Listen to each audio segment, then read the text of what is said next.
আবু হুরায়রা রাদিয়াল্লাহু তাআলা আনহু বলেন, রাসূলুল্লাহ সাল্লাল্লাহু আলাইহি ওয়াসাল্লাম বলেছেন,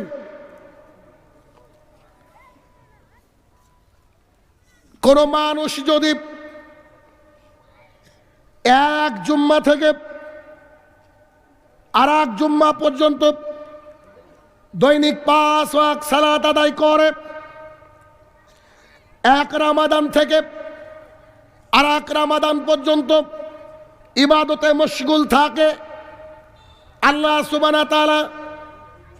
এই গোটা সপ্তাহের গোটা বৎসরের পাপ এই সালাতের মাধ্যমে কাফফারা করিয়ে দিয়ে সমস্ত পাপকে আল্লাহ ধুয়ে মুছে সাফ করে দেন।